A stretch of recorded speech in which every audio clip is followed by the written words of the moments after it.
Man, you cannot marry a woman without gills. You're from two different worlds. Oh, I've wasted my life. Welcome back to Thinking Critical. This is Wes, and I'm in a weird spot right now. Obviously, when the shutdown happened, I stopped reading new comics, and I went back and I was reading a lot of classic comics, tons of classic Batman, tons of classic Captain America, read a couple of big event books, things like that I was kind of catching up on, and I've found it difficult getting back into new comics, and I can't figure out, are new comics specifically from the big two like in a down moment right now where there are some good comics, but there's not a lot of great comics out there, or am I just in a bad frame of mind about comics? And here with me to talk about that is my good friend, the proprietor of Fantastic Comics in Berkeley, California, Yul Carter. How you doing? I'm wonderful. Wes, I'm going to talk you off this ledge. That's what I wanted to hear. And if you're visiting for the first time, please consider subscribing to Thinking Critical YouTube. We have a lot of great content, daily content about comic books right here. And if you enjoy Yul Carter, he has a YouTube channel as well. There's a link in the video description. There's also going to be an icon at the last 30 seconds if you'd like to subscribe to Fantastic Comics YouTube as well. Yeah, come on in and join the fun. All right, so Yul, have you noticed this as well? Like, there's still some really good comics out there. Daredevil is really great. I'm enjoying everything associated basically with Deceased. I think that's all doing really well. But outside of that, I mean, is there a lot of great stuff with the big two? You know, I'm enjoying Thor. Never mind. Thor is actually really good. Venom's kind of up and down. It feels like it's kind of coming up right now. But I understand where you're coming from. As far as new comics are concerned, it just feels... I think the time off has really affected us. And, you know, it's really hard to get back into the swing. Now, Marvel and DC are starting to up their production, and we're going to see bigger and badder events, you know. And, of course, you have your main titles that are going on that are like Batman, Spider-Man, Superman, that type of stuff. However you felt before the pandemic may actually have... So if you were already kind of on the fence with a title, you might have been pushed off the ledge when it came to that. I don't know how to get you back into that, but the fact that you were actually reading older comics and older storylines is still something that can be germinated, you know, and, you know, maybe the new stuff just isn't for you right now, and not until something important comes out. You shouldn't feel really necessarily bad about that. Just keep buying what you like. That's the important part. And hopefully eventually the companies will get around to where they're producing more things that you're into. It's still tough. You know, production is slowly occurring, and we're getting a lot of the backlog of like Marvel titles. And so we haven't seen the new stuff necessarily yet. And, you know, unless something like, you know, Batman Joker War, that's the only real thing that really feels new as far as like planning for the future when it comes to DC. Everything else just seems to be like creative team changes and shifts, and that's just a little bit, there's just a lot of like how it used to be pre-COVID. Mm-hmm. And you know, I can see where you're coming from, but there's going to be good stuff coming forward, I guarantee it. It's weird, like Wolverine. Mm-hmm. I thought the first issue was dynamite. You had Kubert and Bogdanovich on there with Ben Percy. Obviously, they decided to hit like the black pedal market was the first story with Kubert on the art, and I thought the second issue was really good.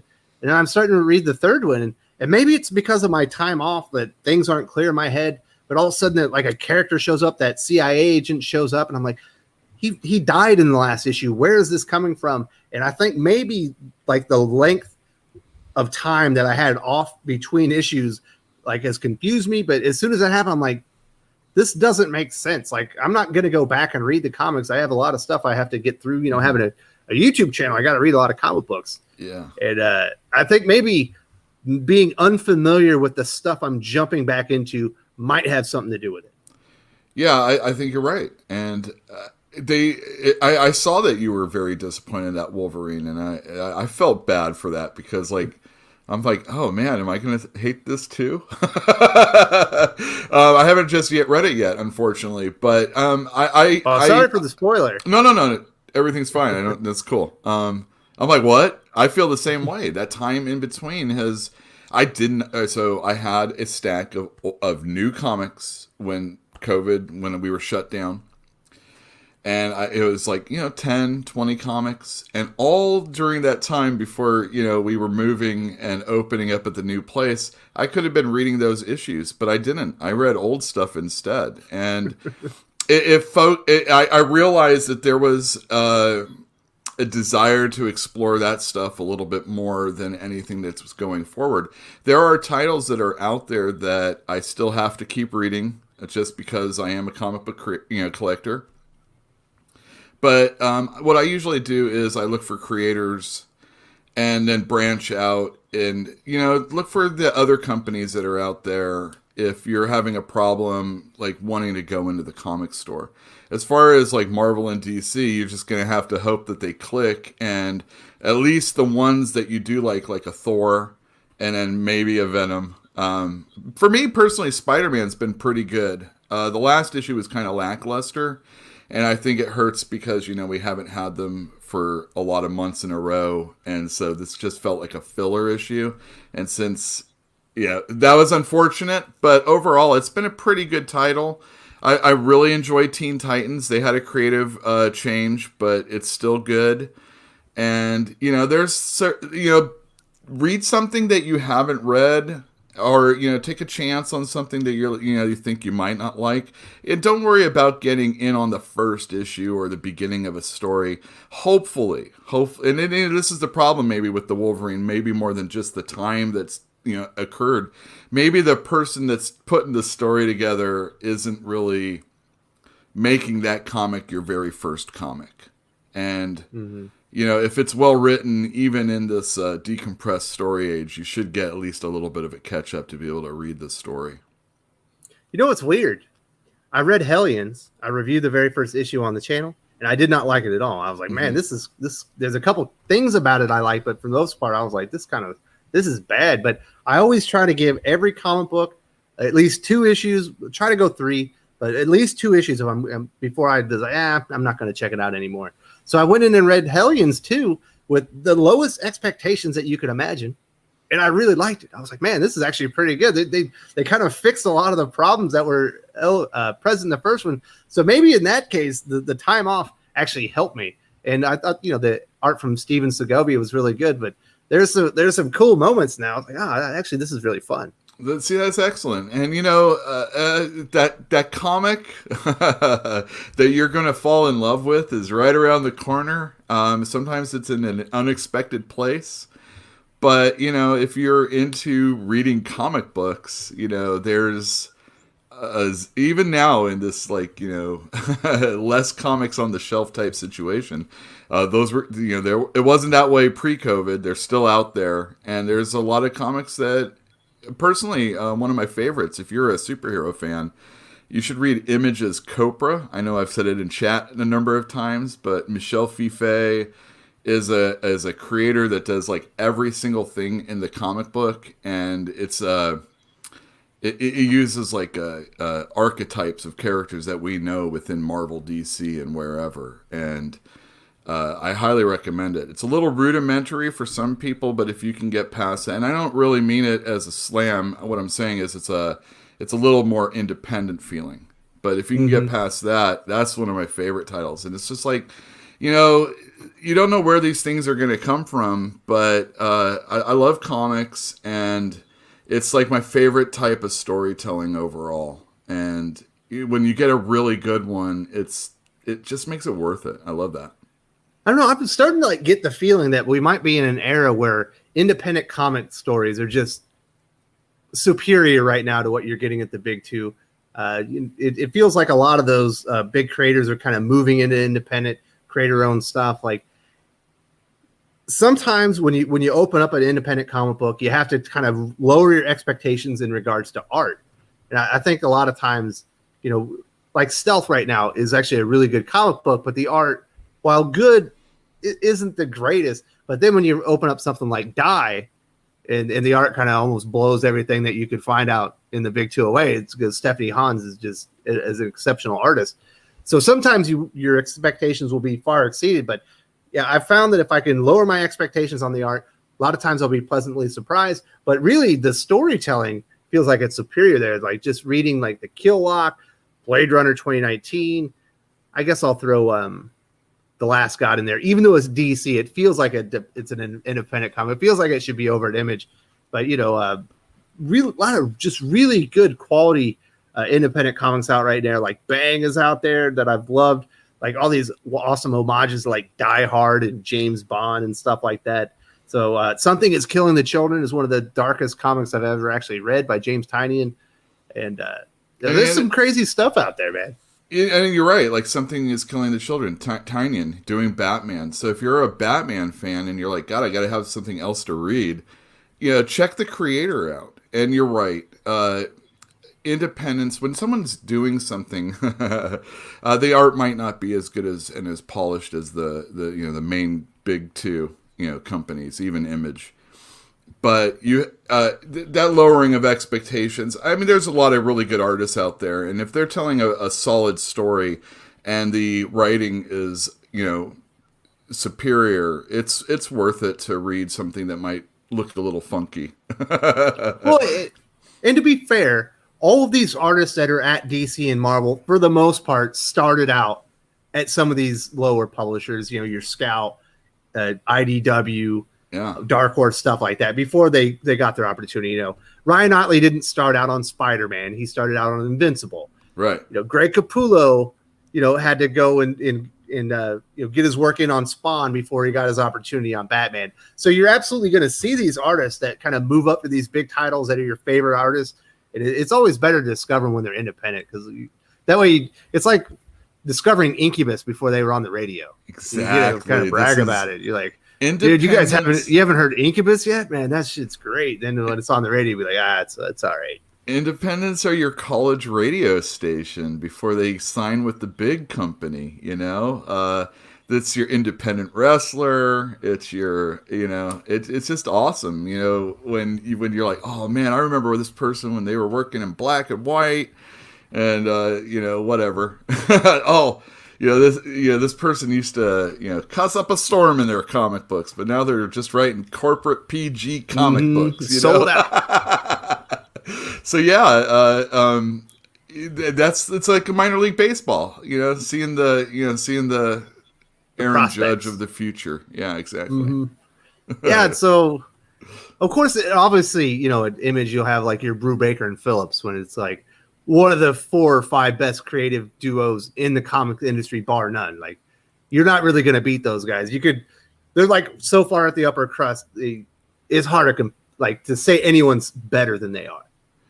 Right. Yeah. Reading Criminal and it's just some of the other work that they've done. I think it's yeah. I mean, they're just they're a good team for sure. I've enjoyed their work for so many years now. It's just I kind of am sad, though. This is the one thing. It's sad when really good creators then go and do their own material, because now we don't have them on those things that we've grown attached to our entire lives. That's why there's no good Captain America right now, because Ed Brubaker ain't got time for it. Right. And I understand, and I mean, it's not really sad, but I like both independent and mainstream comic books, and I always enjoy when somebody that does something different in independent. Sometimes independent work can be a little, the stories can be like the same, or at least some of the concepts. It's like, oh, I think I just read that in a different Image comic book or a different Oni comic book or whatever. But when they bring that funkiness, that difference, it's an art style, it's a writing style, it's somebody that just has like crazy ideas that they just want to, and they put it on the X-Men or Spider-Man or Batman or whatever. It just makes those books all the better, and I really look forward to those moments. But what you're in is a malaise of mainstream comics that just aren't exciting you right now, with the exception of a few out there. And, maybe it's time to double dip your toes in the independent scene. Absolutely. Like last year I discovered Ram V These Savage Shores. I went back and read A Brigand's Tale. I think it's something A Brigand's Tale. It was another book that he had done, and then he finally got his they're testing him out at DC Comics on Justice League Dark. I think he might have done some work on a couple of anthologies or whatever. But that's exciting for me because it's you found the talent. You're like, oh my goodness, this is like one of the best horror stories I've ever read. Bar none. It doesn't matter if it's comic books, if it's movies, if it's novels. Like this is amazing. I've never seen anything like this. And you're like, oh, he's getting a shot at the big two. I hope he makes it. Yeah, and then maybe he has a Black Label story or a Swamp Thing or something like that, and then it's like it's all over now. Yeah, it's like the ball's rolling, and then you're like, oh, I really wish Ram V would be back doing his own stuff, and then it's like they killed him. Then he signs Image, and then you're all happy again. Yeah. Yeah, it's a weird feeling. Like I said, I think I might have read too many classics right in a row. Like I didn't go back and well, let me just check out an obscure run of this just because I like the character. I was going back and hitting key things that I knew that I had missed. That I was like, I need to catch up on this. I need to catch up on this. I was doing a lot of videos with Josh on the channel, so I was having to read a lot of classic Batman. I'm like, whoa, this is all great, and I think it might have change my expectations coming back. Yeah, well, I mean, yeah, that's true. When you're only focused, if you're all high notes, and then you come back and just like any run of a comic book, there's going to be the downtime, and you come in and it's not being explained. It's just kind of a run of the mill story that this is the comic you come back with on it from a break, and you could be really down on it. It's hard when you're only reading the good stuff. Yeah, there's a lot of it out there. I mean, even now you probably have a ton still to read of the great stuff. Absolutely. I've got 9 collections downloaded from Comixology that I still have to get through, and including a couple from Brubaker and Phillips that were available on Comixology Unlimited. I can't believe I haven't read that yet. But there are still some good comics. I don't want people to get oh, there's nothing good out there. Wes does not believe that. Thinking Critical does not believe that. If you aren't reading Daredevil, come on, man. That is amazing. The Last God from DC Black Label is probably my favorite comic book over at DC. Although Deceased, man, that sequel book, Dead Planet, that first issue got me, man. Did you get to read it yet? No, I haven't yet. I have it though. I have it to read. Oh my goodness! Well, sorry. Get that. It doesn't have any of those great moments like the original series, but the art, you can tell, Trevor Hairsine put some more TLC on it, and nice. It's great seeing the Super Sons basically being in the mantle of Superman and Batman and kind of leading the new Justice League. Branching off from that Tom Taylor series, are you reading Suicide Squad by any chance? Okay. So my plan was I was going to read Suicide Squad. I was like, Tom Taylor is a different writer at DC Comics. I wanted to give it a chance. But then when they announced Generation 5, I was like, they're just going to reboot this in 14 issues. I was like, why am I jumping on here? So I decided to skip it. Oh, I love it. Am I regretting that? Just get it when it's collected.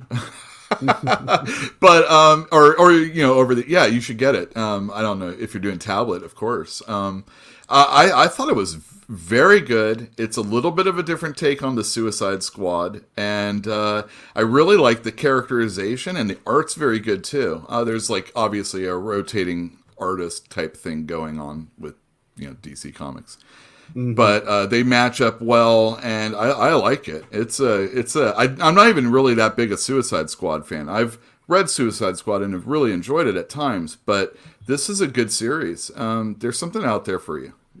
Well, if you like Suicide Squad, check out Hellions #2. It's essentially Mutant Suicide Squad. All right. Yeah, I haven't. That I have not read at all. Yeah, I've read the first issue. I was like, I don't like this. They've got this all wrong. And then I went second issue. I was like, man, that's pretty good. There's some good stuff going on here. They kind of actually set it up pretty right. Nice. So cool. I'm not giving up on comic books, Yule. I'm just saying it feels like there's something off. There's not a lot exciting. There are obviously some great things going on, but I'm waiting for something to just bam. You're like, oh my goodness. I just read something amazing. It's just mainstream malaise right now, and it seems like everything is like all about events, and that's the only thing that companies have going for them. So Absolutely. the everyday business of comics just doesn't seem as exciting right now, for the most part. But there are good. Yeah, good we're not things. going to get like a Peter Parker Spectacular Spider-Man 310, or like a Hal Jordan the Green Lantern Corps 13, or Immortal Hulk #8, where it's just one of those amazing comic books you read. You're like, oh yeah, this is what I came here for. Yeah. You know, it is all event focused, and it seems to be tying into everything right now. Yeah. Or an introduction to a character or something. Mm-hmm. Well, there's a lot of introductions to characters in Batman right now. There sure are. But maybe too many new characters. I don't know. I'm going to have a video about that. Probably comes out before this, if I'm being completely honest. This is probably going to come out on Wednesday. Cool. Well, I hope everybody likes this. Me too. And definitely, if you enjoyed Yule Carter, in a few seconds, there's going to be an icon on the screen, and you can go subscribe to his channel, and I highly encourage that. Yeah, I do too. I second that.